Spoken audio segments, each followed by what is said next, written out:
you live right now? Oh, so here we go. Okay, is it on your Twitter now? Yeah, we're live. We're live. It's Mike Sanford and Vic. I've invited Chad and Nate here too. We'll see if they show up. Broncos win 38-12. Vic was probably, I'm going to guess, mostly out at the golf tournament today, which was spectacular. We were watching that whole thing, Vic, by the way, at the Broncos. So yeah, I just rewatched the entire Broncos game. I missed it obviously because I was at the BMW. Yeah, 125,000 people made it out for that tournament this week. So unbelievable. It was awesome. It was awesome. And just real quick, and we'll dig into the Broncos, everybody. I ended up going Saturday. Did not have any plans. I had a way to get a credential at the very last minute. And I did ride my bike. I could not get in there Friday, but I rode my bike down to the M lot and I catched the shuttle. I got a credential. I walked the back nine with Keegan Bradley and Adam Scott on Saturday. And it was one of the greatest sporting experiences I've had. It was, hold on. I'm not joking. Hold everything. Forget about the sporting experience. Yeah. What did you do with your bike at the M lot? There was an Australian security guard getting people in and out the shuttles. He was fine. He was going to be there the whole time. He said, you can lock the bike. Hey mate, you can lock your bike to the gate right there. It'll be fine. I'll be here the whole time. And I was like, Aussie. Probably a good sign that I should be rooting for Adam Scott. I just locked it to a gate and I had a little trepidation about that, but it was right where I left it when I came back. So you guys will be happy to know, since we're going to talk a lot of Broncos here. Yeah. Everywhere I went the last week, especially today, everywhere I went and started talking to the patrons watching the golf tournament, the question from most people was, how's Bo Nix look? Oh, man. How's Sean Payton doing? How are the Broncos? So they may not be top of mind, but they're still there. They are still there, and people want to know how they're doing. Well, all right, let's get to it. What do we all think? Mike, you want to start off? Yeah, I mean, it was another dominant preseason performance, 3-0. Got to hoist the in-season or preseason tournament trophy, which is good. I do think that winning with a young team in the preseason is a positive. You can never say that's a negative. But, yeah, really good performances. One of the things that stood out to me, in addition to the quarterback play, which was good all preseason long, and today was fantastic by Zach Wilson. I mean, there were a couple of throws that were made today that I got fired up to watch. And I was sitting by you, DMac, up in the press in the media area. And I think the defense, all three groups, like the first phase, as Sean Payton says it, the second phase and the third phase, man, there's a tenacity. There's a way that they play that I was super impressed with. And it really continued out throughout all of preseason, no matter what unit was on the field. There was just a level of just physicality they played with that I liked. I like the fact that they're scoring. They're averaging 33 points a game through 3 preseason games. And I get it. It's the preseason. We're all going to couch every comment we make. But they outscored opponents 99-44 in the preseason. So it's on both ends. They got the pick 6 defensively today. But the offense is moving the ball. The offense looks like it's in rhythm, no matter who's playing quarterback. And that's something I like. I mean, Jared Stidham took the opening series right down the field. Zach Wilson picked up right where he left off. Looked really good with that offense. So they're not having the same mechanical issues we saw last year. How many times in the last few seasons watching Broncos football, you see consecutive 3-and-outs, heck, 3 straight 3-and-outs, and you're sitting there going, my God, can you get something together? Right. They don't look like that team. Even Sean Payton said it afterwards. The chemistry on this team is different, albeit he means it's a better chemistry. Yeah, and while I do agree with that, and I think it's obviously positive, you even, a disclaimer that it was preseason football, you're going to have multiple 3-and-outs, and even if you're an elite offense in regular season NFL football, I do think that the way that Sean Payton scripted this thing out for Bo Nix, namely, most importantly, as it should have been, your first-round quarterback that's your best option right now to play quarterback for this franchise going forward, no question about it, was to be very conscientious about when he played Bo Nix, how he played Bo Nix in terms of the plays that were called, But I think he did it with all three quarterbacks. That was one thing I was fired up, is that he let Zach Wilson do what he does really well, and that's freaking throw beautiful balls all over the place. I mean, it was great. How about the reaction by both backups regarding Bo Nix? They asked Zach Wilson about him. He said, oh, he's happy for him. He's ecstatic. They asked Jarrett Stidham about it, and he says, yeah, I'm fine with that, but I'm a starting quarterback in this league, and I'm very disappointed. And I'm not trying to speculate that it's going to cause any issues, but you know how you rally around your starting quarterback. Am I overlooking that, Coach? Is that a big deal? Should you be a cheerleader when you lose the job, or is it okay to be upset? Yeah, DMac, do you have the audio or video of Jarrett Stidham's interview after the game today in the locker room? I don't. What they did, I can get it. I don't have it right now. It's interesting. You mentioned it. I mean, I'll get it later. But what happened was they didn't bring anybody to the podium, just the coach. And then you go in the locker room, Vic, and that scene is not made for short guys, dude. And it was a wall of foot muggles around Stidham. I couldn't get to him. So, but I'll find it later. Anyways, go ahead. Keep going. Well, essentially, I mean, it was consistent with some of the things that I heard last week after Bo Nix was named the starting quarterback. That Jarrett Stidham was a malcontent, and I understand losing a competition, but let's just face it: the reality of who you are, Jarrett Stidham, is that you're a very talented plus backup in the National Football League, and the only path forward that I see for Jarrett Stidham is support Bo Nix, rally behind it. Don't make these statements that there's no question in my mind that I'm a starting quarterback in the National Football League, because you know what? The last three teams that you've played with don't agree with that assessment. So there's only 29 more teams that you can test out. And to me, it's like Zach Wilson goes on to say, I was super excited for Bo. I'm excited for everything that lies ahead of him. I've been through a situation where he basically said he's going into a very good situation for him. And I've been a part of the opposite. And I think this is a positive. So, man, why keep Jarrett Stidham around if he's a malcontent? He's not an elite player. Coach, I wouldn't go as far as to call him malcontent. Okay, I'm not going to go that far. But I will say this, and I'll agree with you on this. Why say that at all? You can believe it. You can think that you're a starting quarterback in this league. That's fine.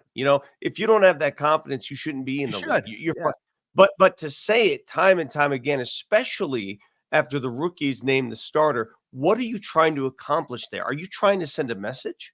Do you want the coach to hear that?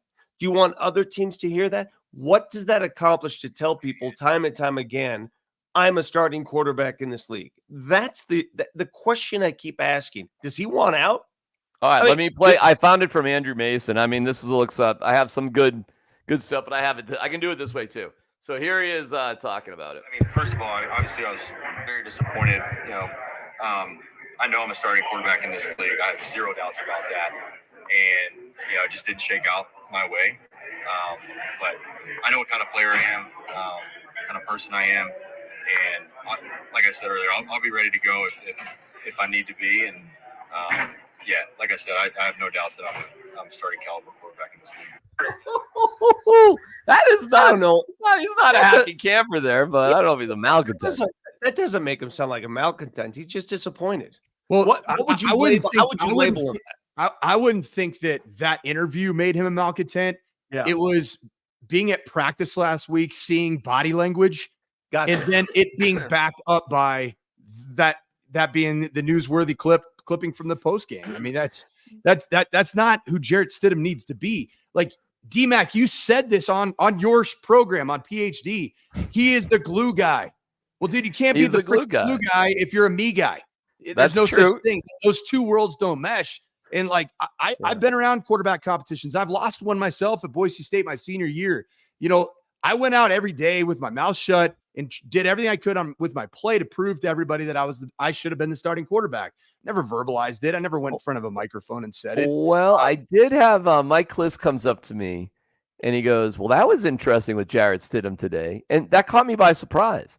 And I was like, oh, what do you mean? I thought that's what Sean Payton said he was going to do. And he goes, well, and you put that on top of his attitude afterwards, and look at all the praise, freaking Zach Wilson.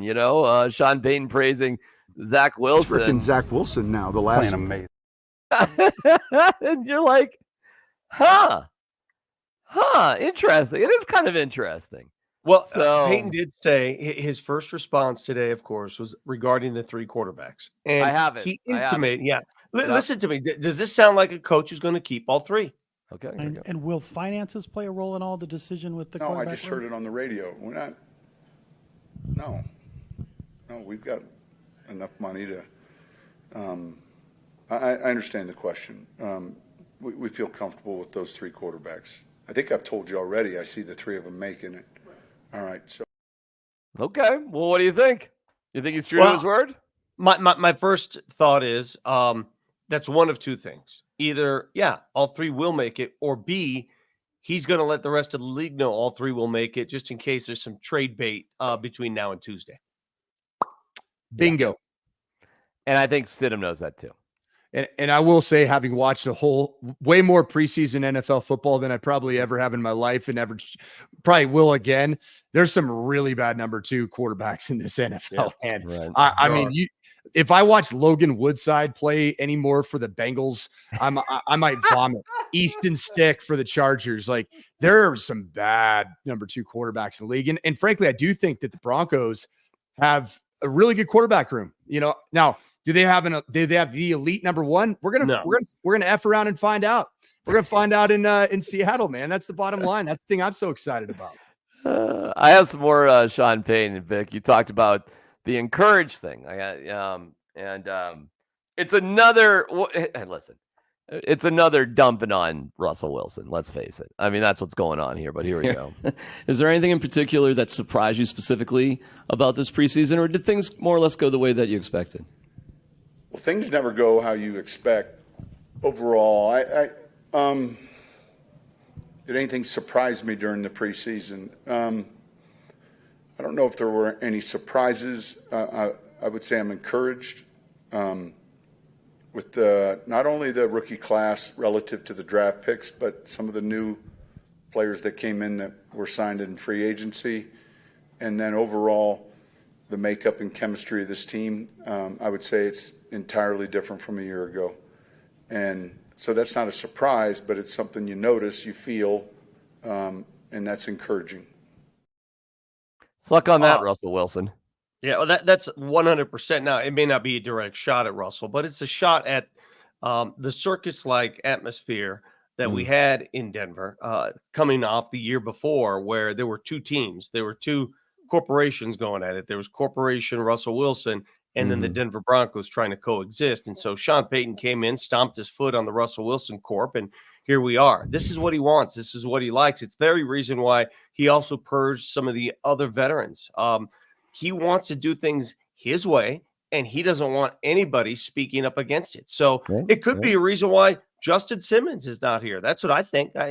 Justin Simmons, as good as he is, as great a player as he is, probably is not afraid to speak his mind. And Sean Payton says, you know what? We're not going to have that. It's my mind and no one else's. I think that's exactly why Justin Simmons is not here. And I get it. Justin's the world's greatest guy and all of that.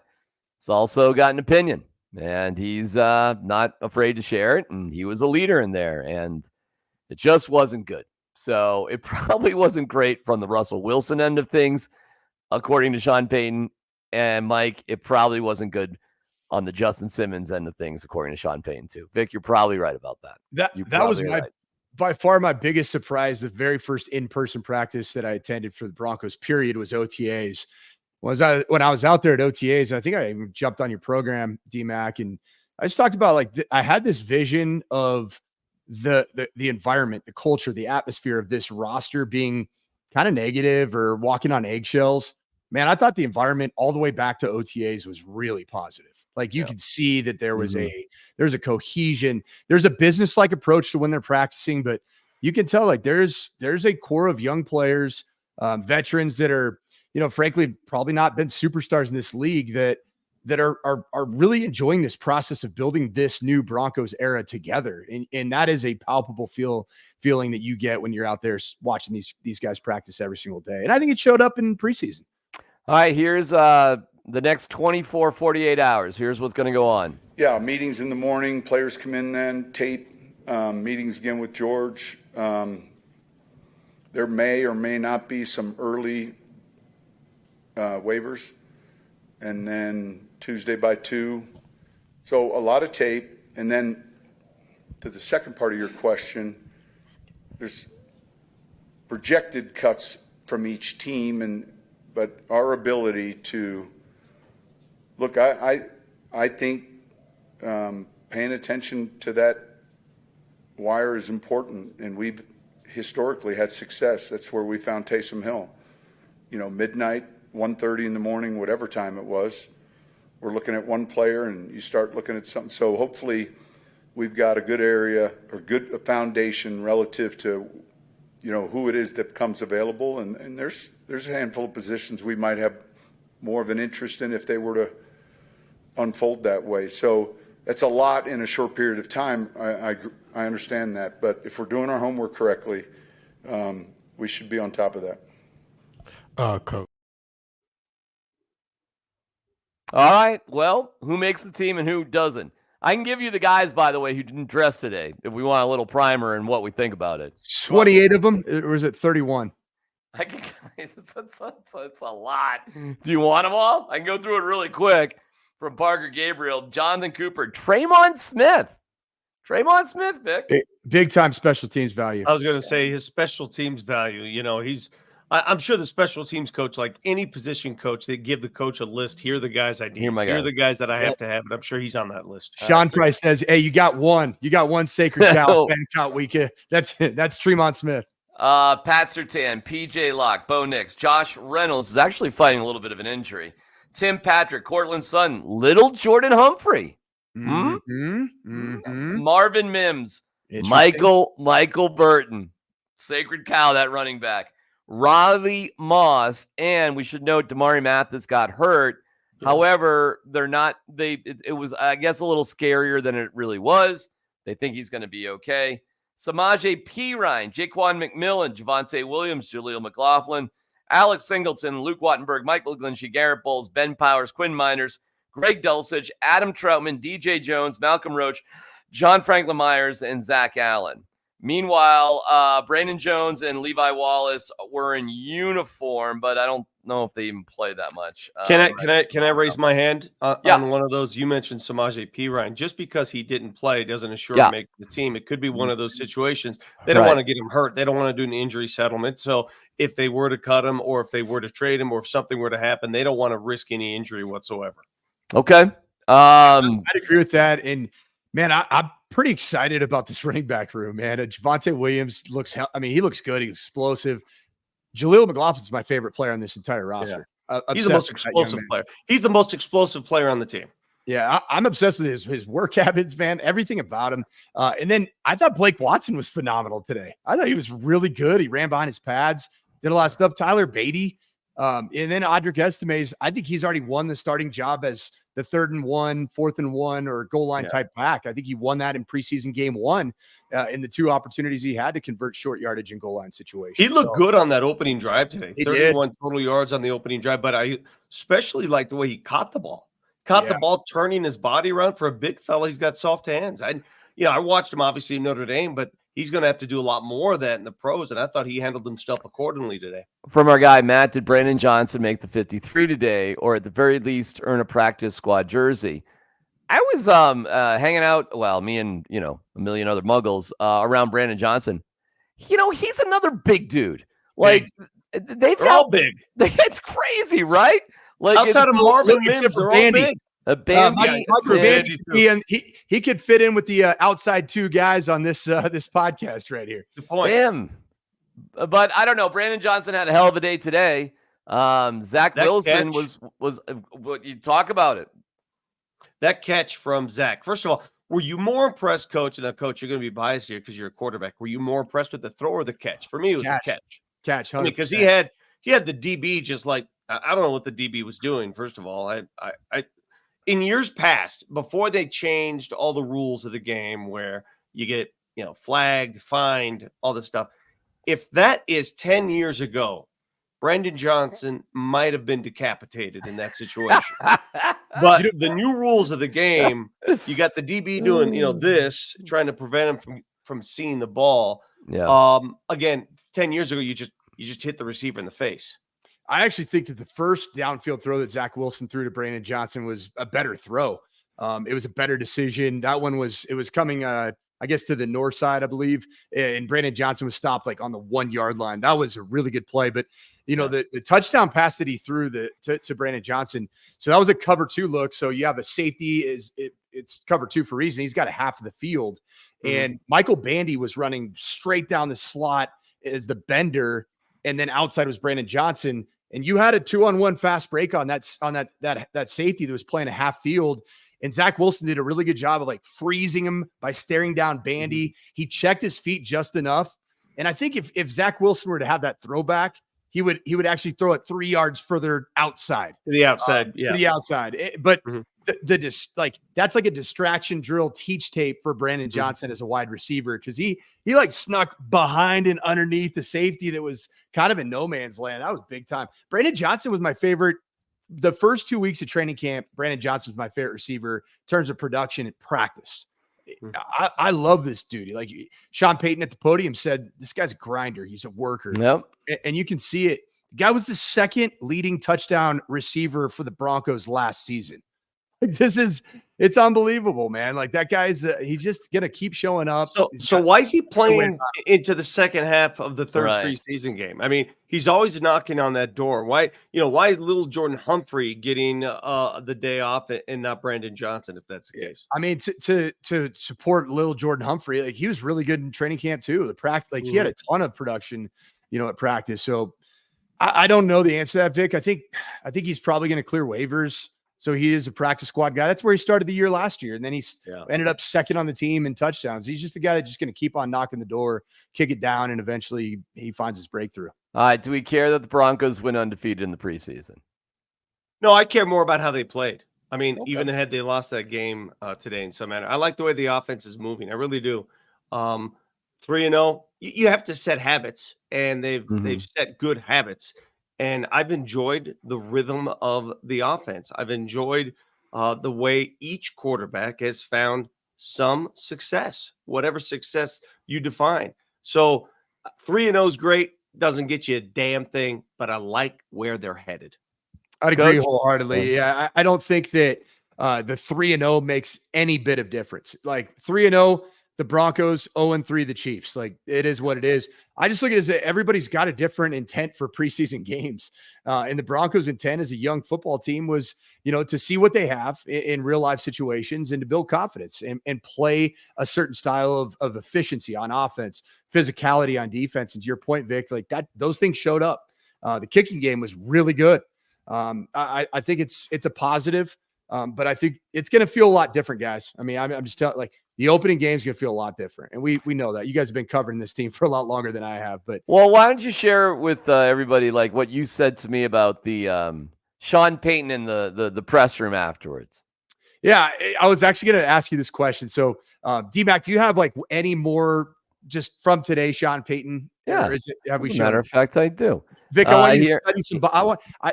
I think Vic's a phenomenal reader of people. Like he can just read vibes, and he's been around so many different things. Just I want you to see, like, explain his demeanor by watching. Right. Winning is a habit. Winning is a habit. Coach, you talked about how winning is a habit, and you've got to build that in the preseason, especially with a young group. How important is it to kind of have built? Look, I said it to him afterwards. Don't ever get tired of how it feels, to win. And granted, we're substituting groups, and we're needing to get different groups evaluated, and yet we still want to win. And I felt the energy. I think anybody who was on the sidelines, that part of it's encouraging. The guys that aren't in recognize how important it is for the guys that are in, and that's what you want from your team. Okay, Vibe check. Break that down. Just vibe check. Well, my impression of Sean Payton has changed so much over the course of 1 year. In fact, DMac and I have had this discussion. He came in here all guns and blaring, all these restrictions he imposed, all this stuff he did. And I think a lot of that was he was lost in the shuffle of the Russell Wilson albatross.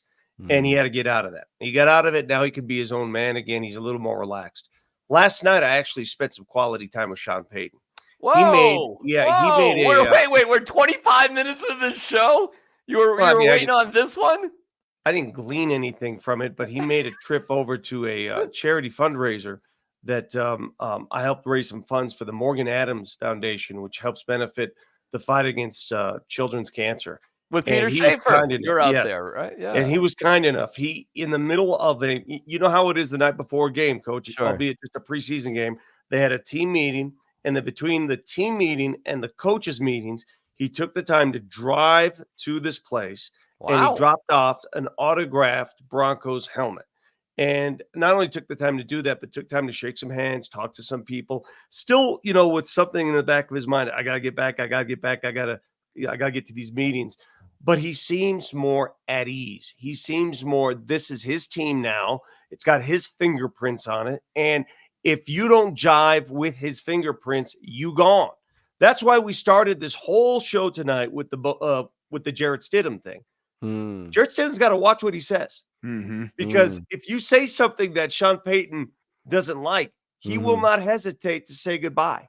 And we found that out last year with the biggest goodbye, $90 million goodbye we've ever seen. But he will not hesitate. He does not suffer fools. At the same time, if you buy his philosophy and you buy in, he's going to love you. That's what he is. Yeah, I read his body language. I guess the totality of the presser today was just a lot more subdued. You have salty Sean, you've got sunshine Sean, and then you got subdued Sean. Just his overall, just his body language. It wasn't subdued. Why though? What do you think? Here's what I said. I looked over at DMac afterwards. I said I've been in these situations where you have, like college football. You have your spring game, and it's great, man. We look good. The Buffs look really good here in 2022, and then you have your fall camp scrimmages. You have your media day. Man, we're killing it. We look so good. We're awesome. But then the rubber meets the freaking road about 7 days before that first game. And in this case, really, this is the last meaningful press conference for the Broncos, for Sean Payton, until it's go time. And I think there's a reality that Sean knows. He's a vet. He's been doing this for a long time, that this is going to feel a lot different. And I think that his demeanor, his body language it resembled somebody that knows the road ahead isn't quite what the road behind was like. You make a very good point, and that's why preseason football, in many respects, is a facade. Because in preseason football, if your team goes 95 miles an hour versus another team that goes 60 miles an hour, guess what? By and large, at 95. In the regular season, everybody's going 100 miles an hour. Correct. And so everybody's at the same speed. So Correct. Do you think, Coach, that he's thinking to himself, damn, we pushed these guys hard. They played hard. I wonder if we could pick it up a notch. Do we have that notch to pick up? Yeah, I just think it's also, what's Bo Nix going to be like when it's real. It's game plan defenses. Mike McDonald, the new head coach, is a defensive mind. He's going to game plan. He's going to have every blitz that you can imagine for a rookie quarterback. He knows that he can force Bo Nix by playing tight outside leverage man coverage, filtering the throws back inside. He's going to have to make. Bo's going to have to make some throws, boys. He's going to have to make some run the ball. boy Or you throws. better be able to run the ball. 100%. And you better be able to run it in short yardage situations and run it in the red zone. And that's where I think that offensive line, you got a lot of money behind it. You got 3 bruisers in your backfield. You better be able to run the ball to help that young quarterback out. Yeah. We are planning on doing this every night after a Broncos game, and continue on at 8:00 with my guy Vix. Sanford will be joining us Thursdays and Sundays. And man, this is crazy. This is a meaningless preseason game. This is by more than 1,000 viewers, the most we've had at one time doing this. So don't tell me Broncos fans aren't excited, Vic. Don't tell me they're. I know. Like I told you today, I'm at a golf tournament today, and everyone's asking about the Broncos, and they want the next guy. They want the next guy. Is the next guy Bo? My answer is always, I have no idea. Let's find out. Yeah, we'll see. And he's done. Bo's done everything like that he's been asked to do. And if I were to give him a grade on his preseason journey, OTAs to training camp practices to the 2 preseason games, A+, A freaking plus.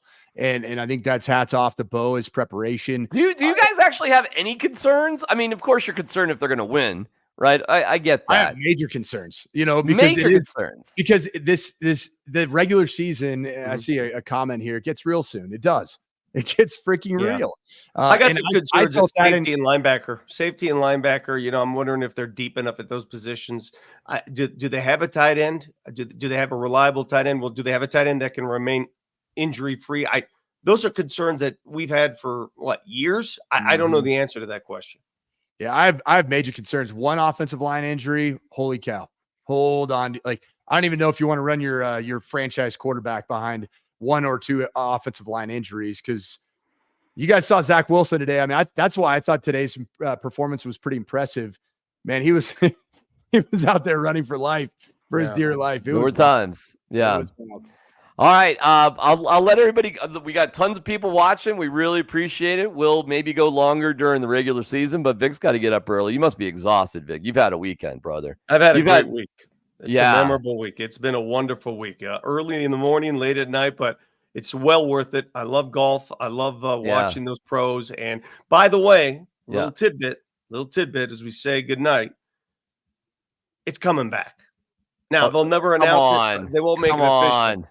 Not next year, but the Pro Tour professional golf is not done at Castle Pines. It is beloved by players. The officials couldn't say enough good things. They love the venue. They love the way it's set up. That was not only a golf tournament today, that was an audition, and it passed with flying colors. Oh, I first of all, getting that course to look the way it did, every hole was magnificent. I mean, it was just aesthetically gorgeous. I thought for as many people that were there, getting people in and out was remarkably easy. I thought I was going to face nightmare lines. Walked right on a bus. When I wanted to go there, got right there, walked out, got on no problem. The logistics were perfect. I can't get food. No, there's concessions all over the place here. Where am I going to go? Oh, there's bathrooms, porta potties, but all right, they're right there. It's going to be difficult to walk with actually, it's not difficult to walk with the golfers. I'm going to walk next to these two guys basically for 10 straight holes, almost right next to them, walking with them on Saturday. Today was probably a little bit crazier, I'm going to guess, but still. As long as you're talking about the deep rough at Castle Pines, I do want to end with this. Coach, what made you decide to go with the deep rough on the face again? Yeah, it's just backed by popular demand. My wife wanted it. She likes me better with it. I think I've said before, I'm not a good looking guy, so as the more of it that I can cover, I like the naked Mike. I think you're hiding something now. Now you lack credibility when you got the facial sweater going. I bring back the skin. But I keep it tightly coiffed, Vic. That's the difference between me and Tyler Columbus. Hey, one thing that I wanted to, I know this has been way over talked about, and I'm going to talk about a moment that happened in the first round of the NBA playoffs for the Denver Nuggets. You remember what happened? Anthony Davis famously said something, didn't he, about Jamal Murray? What did Jamal Murray made a shot? Yeah. That wasn't Anthony Davis. That was LeBron. I'm sorry. It was Anthony Davis. It was Jamal Murray made a shot. Yeah, I mean, it was Jamal Murray made a shot. So, yes. And all I can say is this: Vic Lombardi made a putt. All right, we'll see you later.